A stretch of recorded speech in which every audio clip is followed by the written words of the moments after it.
Bueno, estamos aquí con María Lilia Merdorf, que nos va a comentar entre la vinculación entre ciencia y educación.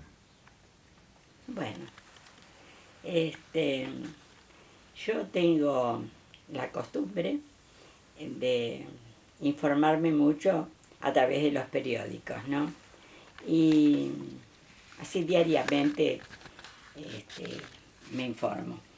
Y me llamó la atención una noticia referida a la vinculación, a la importancia que tiene la vinculación eh, o que tendría, mejor dicho, la vinculación entre escuelas y ciencias. ¿Y quién lo dice? Un premio Nobel de Física, creo que es del año 2012. El nombre de este físico es Serge Haroche, este, que ha estado en la capital, en Buenos Aires, en un encuentro eh, sobre educación.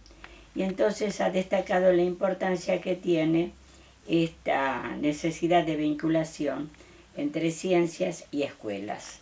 Sí, el comentario ha sido reciente, no sé si todavía está en Argentina, ex primer premio Nobel este, en ciencias físicas.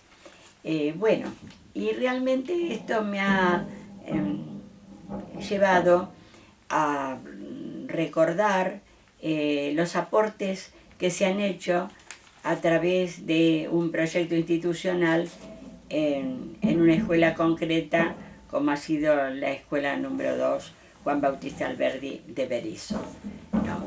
Realmente ahí tuvimos experiencias concretas de esta relación entre educación y ciencias.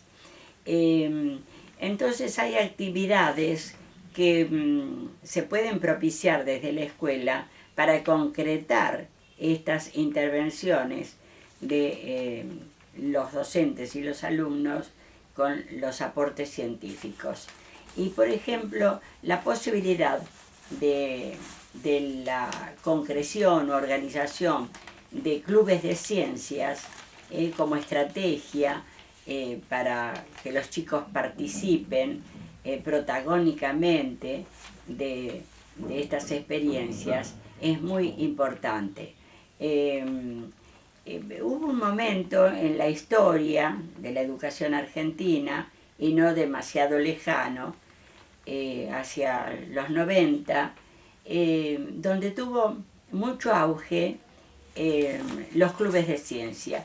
Tanto es así que el CONICET, a través de un organismo que se llamaba CEDIC, había propiciado la creación de los clubes de ciencias. Nosotros, dentro de nuestro proyecto institucional, logramos que un taller de ecología se convirtiera en club de ciencias con el nombre Amor y Ciencia y el número 145 que le había concedido el CEDIC del CONICET. Empezaron a transcurrir los años, éramos muy partícipes de las ferias de ciencias, que todavía se siguen haciendo, pero tenían un gran auge, y eventos así de tipo científico escolar. Y yo empecé a notar que en el transcurrir de los años, entre el periodo de 1990 2013, en las ferias de ciencias había cada vez menos clubes de ciencias, hasta que un día me encontré con que en las ferias que participábamos había uno solo, y era nuestro club de ciencias. Entonces me di cuenta que hay muchos logros importantes, positivos, que si no tienen el apoyo, diríamos, de instancias de política educativa superior, es decir, de gobierno político de la educación, o de política educativa, política pedagógica de la educación en las escuelas, evidentemente se van perdiendo logros que habría que mantener y acrecentar, ¿no es cierto? Entonces de pronto después, claro, surgen las carencias, lo que está faltando, esto se evidencia a través de las pruebas que se han tomado, donde desgraciadamente en las pruebas de evaluación del aprendizaje se ve que hemos ido decayendo en los logros. Entonces, eso se observa, por ejemplo, según si se enfoca la visión sobre el ingreso en la universidad, donde se destaca el problema que tienen varios alumnos y con resultados negativos también en los exámenes, pero también esto nos retrotrae, o mejor dicho, nos lleva a relacionar la relación que tiene que existir entre los niveles del aprendizaje, ¿verdad? Ya sea desde el jardín de infantes en su buena articulación con la primaria en su buena articulación con la secundaria y la secundaria en su buena articulación con la universidad o también la enseñanza superior, no universitaria, pero enseñanza superior al fin. Entonces, evidentemente, esto pone de manifiesto lo que se ha ido haciendo en el correr del tiempo, y un tiempo que desgraciadamente no es demasiado, es decir, es en un enfoque hasta diríamos de 15 años, que es poco tiempo dentro de una visión histórica de la educación, ¿verdad? Bueno, cuando hablamos de educación y ciencia, generalmente pensamos en las ciencias duras, ¿no? Llamadas así, ciencias exactas, como son la matemática, como es la física, como es la química, altamente importantes, que tienen como base de investigación la experimentación, el ámbito del laboratorio, los resultados experimentales. Pero también existen otras ciencias que son de suma importancia para alimentar el aprendizaje desde una enseñanza que también haya tenido una formación también científica integral. Cuando digo científica integral no me refiero solo a estas ciencias, diríamos exactas, duras, como las queramos calificar, sino también a las humanísticas, ¿no? Sabemos que en la universidad hay diversas facultades. Una es la Facultad de Humanidades. En la Facultad de Humanidades justamente están las carreras de Ciencias de la Educación, Historia, Geografía, Educación Física. Qué curioso y qué hermoso que el profesorado de Educación Física esté dentro del marco de la Facultad de Humanidades. Y esto debemos de reconocerlo o agradecerle al profesor Alejandro Amabet, que produjo en su momento la inserción de la educación física dentro del marco de humanidades, para entender que la educación física es una educación psicofísica integral, no solamente del físico, del aspecto biológico, somático y funcional del ser humano, sino de la integridad de ese ser humano. Es por eso que se ve en los profesionales cómo está esta impronta humanística, ¿no? Uno ve, por ejemplo, profesores que hacen cosas de educación física, que hacen actividades maravillosas con los chicos, a través de esta formación, donde se ha alimentado esta formación con la psicología, con la pedagogía, con historia, con muchísimas aportes científicos interdisciplinarios que no solo pertenecen a las ciencias puramente exactas, sin desprestigiar para nada ellas, porque le debemos muchísimo, inclusive en el aporte al desarrollo tecnológico, ¿no? Pero las humanidades justamente dan la base de lo que es una formación que permita una reflexión acerca, una reflexión filosófica, que se puede aplicar a la ciencia, filosofía de la ciencia, que haga que procura justamente la finalidad, el para qué, ¿verdad? El para qué que tiene que ser coincidente con lo metodológico, ¿verdad? Porque, ejemplo, si yo para lograr un alumno, diríamos, que esté atento, que esté, diríamos, motivado, lo trato mal para lograr que aprenda, el tratarlo mal, ese es el aspecto metodológico, malo, negativo. No voy a conseguir nada bueno, voy a conseguir rechazo, voy a conseguir frustración, etc. Entonces, estos criterios tienen una base filosófica. En este caso concreto, los métodos y los fines, ¿no? No colocar ni los métodos ni los recursos que son necesarios a los métodos como finalidad, sino como medios para conseguir un fin. Hablando del ser humano y su formación, el fin es que tenga una formación ética que lo lleve justamente después a volcar sus aprendizajes profesionales que lo van a llevar a sus funciones laborales al servicio del otro, un servicio propio, que le va a permitir un desarrollo económico, etcétera, pero también al servicio de la comunidad.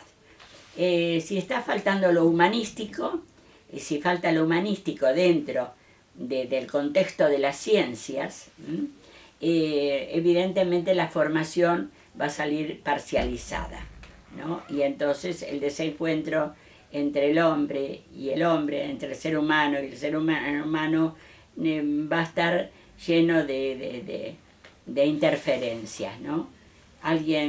Y convirtiendo a veces, como alguien dijo Job, ¿no? El hombre lobo del hombre, ¿no?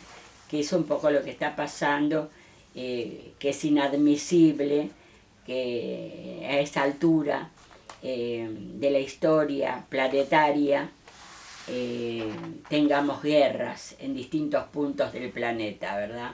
Entonces, cuando el pensamiento humanístico y científico ha demostrado que realmente el quehacer del hombre tiene que estar al servicio del ser humano en las distintas instancias de su vida, ¿no? Y fundamentalmente en la infancia y en la juventud.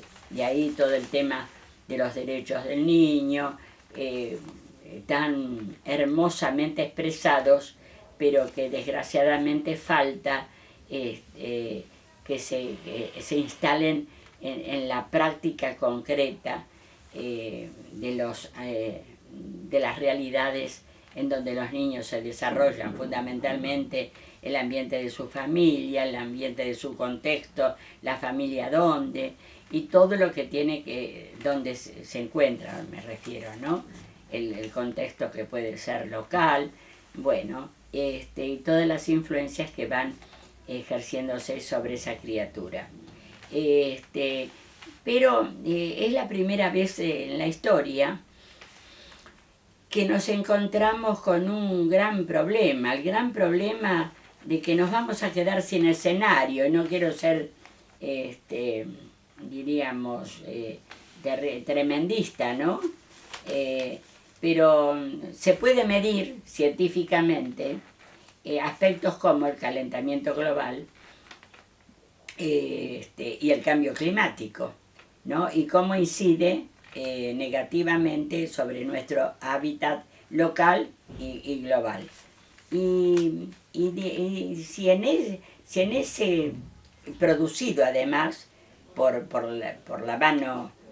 la cultura humana, porque está comprobado que los problemas ambientales que sufre el planeta se deben fundamentalmente, es producto de la mala praxis humana.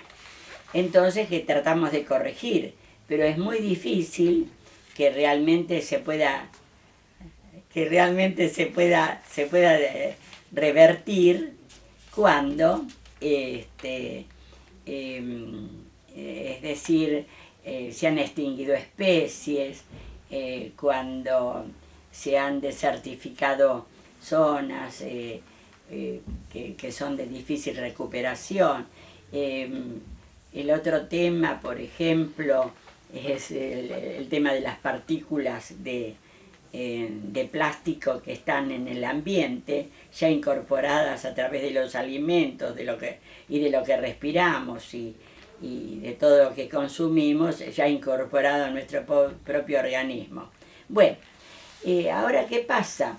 Yo hablé de las métodos del Club de Ciencias, que puede ser una estrategia, no digo que sea la única, pero es una estrategia que no hay que abandonar porque nos da una herramienta, diríamos, transformadora, que le permite al chico visitar lugares, observar, analizar, tomar notas, sacar fotos, distintas actividades de registro, después reflexionar, después llevarlo a la escuela, trabajar en el laboratorio escolar o fuera de él, pero trabajarlo, difundir lo que ha visto, lo que ha estudiado en el contexto y entusiasmar a otros, y entonces se va haciendo un intercambio, una sinergia, un ambiente de motivador que lleva a que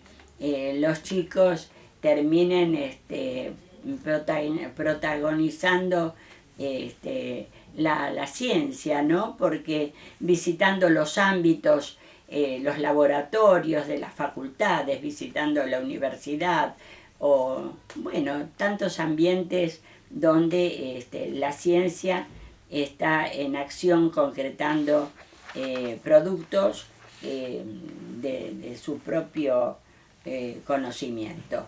Por supuesto que no podemos trasladar contenidos, diríamos, de tipo académico. Para eso está la ciencia pedagógica, que permite lo que se llama transposición didáctica. Es decir, poder convertir un contenido académico, abstracto si se quiere, ¿no?, asequible, diríamos, psicológicamente por la mente adulta cuando está preparada. Hay que hacer toda una adaptación de convertir pedagógicamente ese contenido en un contenido de aprendizaje adecuado a la posibilidad de aprendizaje psicoevolutivo, porque las distintas edades tienen sus posibilidades de aprendizaje. Bueno, entonces, por ejemplo, otro aspecto que ayuda muchísimo es la extensión universitaria, ¿no es cierto?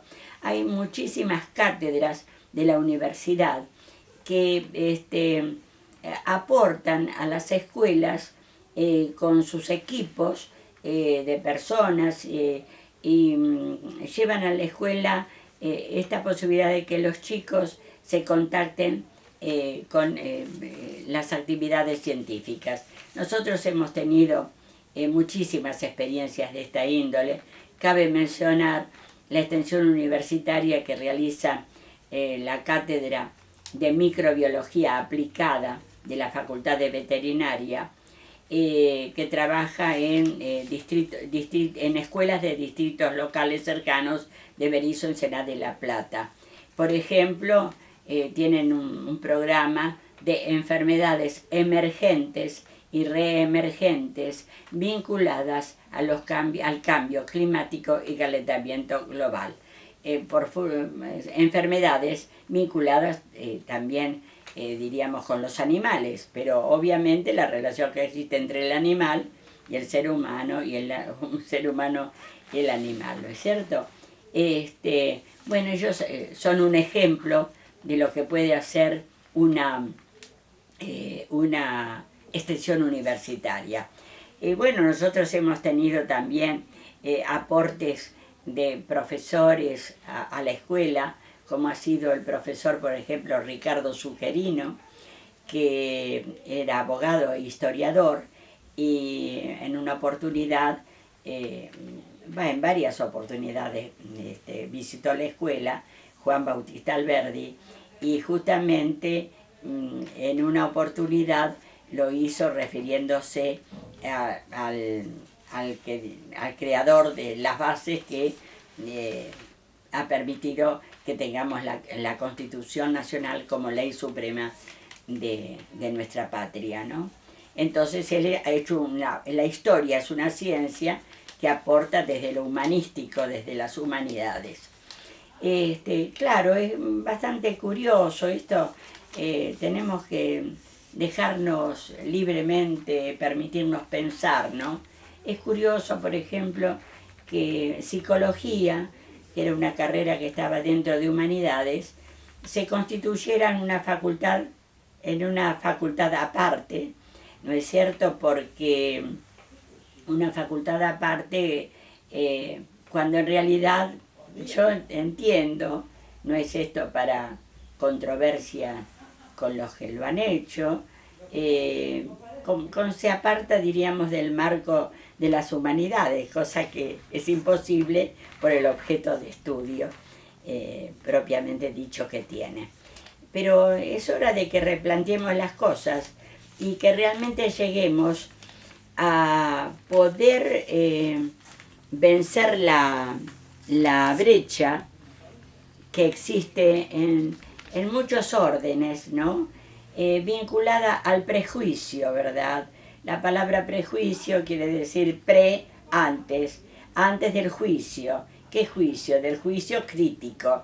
¿Y qué es el juicio crítico? Es pensar por nuestras propias cabezas, libremente, sin tener vergüenza de pensar ni de expresar lo que pensamos, y con gran respeto también por nuestros destinatarios cuando pensamos, ¿no es cierto? Porque si no hay respeto, hay agresión, porque el respeto es una de las formas del amor objetivo, diríamos, que nos lleva a la convivencia. Y eso es lo que tenemos que superar, porque si entre los hombres nos peleamos, seres humanos nos peleamos, estamos fundamentando las guerras, ¿no?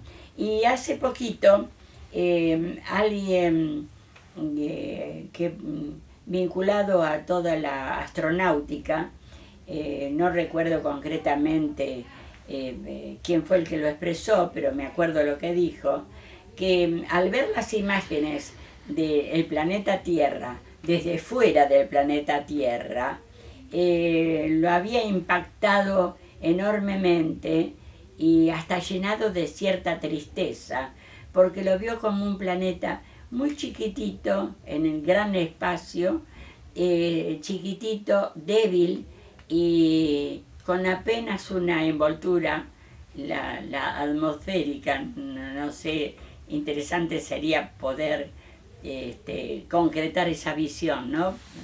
Y realmente yo digo, si desde la visión externa nos reconocemos que a pesar de todo somos importantes pero somos pequeños, qué importante es que logremos humanamente una evolución de nuestros sentimientos que nos lleve a una convivencia pacífica, constructiva, productiva y diríamos y que preserve en serio el medio ambiente, porque si no vamos a llegar a una instancia única en la historia de la humanidad, es decir, la historia se va a quedar sin escenario. El escenario es el escenario planetario. No podemos dejarnos llevar porque no se puede, por la desazón, sino que tenemos que poner nuestro granito de arena y a través de la educación y a través de las ciencias, incorporando las humanísticas como base fundamental y además incorporar el arte como conocimiento, porque la ciencia y el arte realmente van a coadyuvar enormemente en una formación objetiva y confraterna. Es decir, que la confraternidad también pueda llegar a ser objetiva, en el sentido de ubicarse en el altruismo, en el lugar del otro, sin dejar de ser nosotros mismos. Así que ese es el gran esfuerzo que tenemos que hacer a nivel local y a nivel, poniendo nuestro granito de arena a nivel general también. Bueno, es para seguir hablando de ciencia, escuela, cómo hacerlo. Y bueno, los que hemos tenido la suerte de poder experimentar concretamente estrategias para lograrlo, ¿y cuál ha sido el logro? Que los chicos se lo han llevado puesto y reconociendo la importancia que tiene el aspecto, diríamos, de la naturaleza, del conocimiento y de la convivencia también como parte de un todo, ¿no? Porque de nada sirve desarrollar un gran conocimiento que no esté acompañado por un sentimiento fraterno, respetuoso, y democrático al mismo tiempo, ¿no es cierto?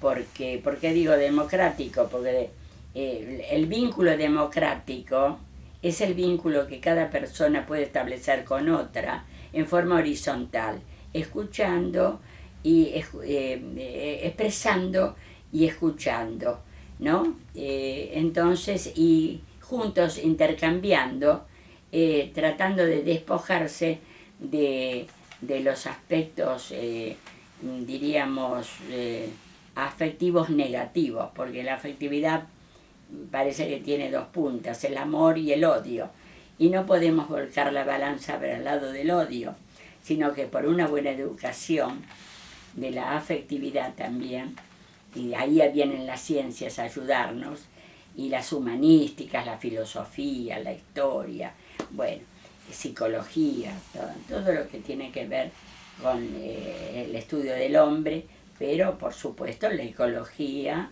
porque el hombre desarrolla su vida en un escenario. Bueno, así que me parece bárbaro que un premio Nobel de física, de la ciencia dura, se haya reconocido la importancia de la escuela, ¿no? Para que nos sintamos los educadores, diríamos, estimados, que tengamos una autoestima básica, buena, que alimente el seguir aportando a lo mejor para nuestros chicos. Gracias. Gracias.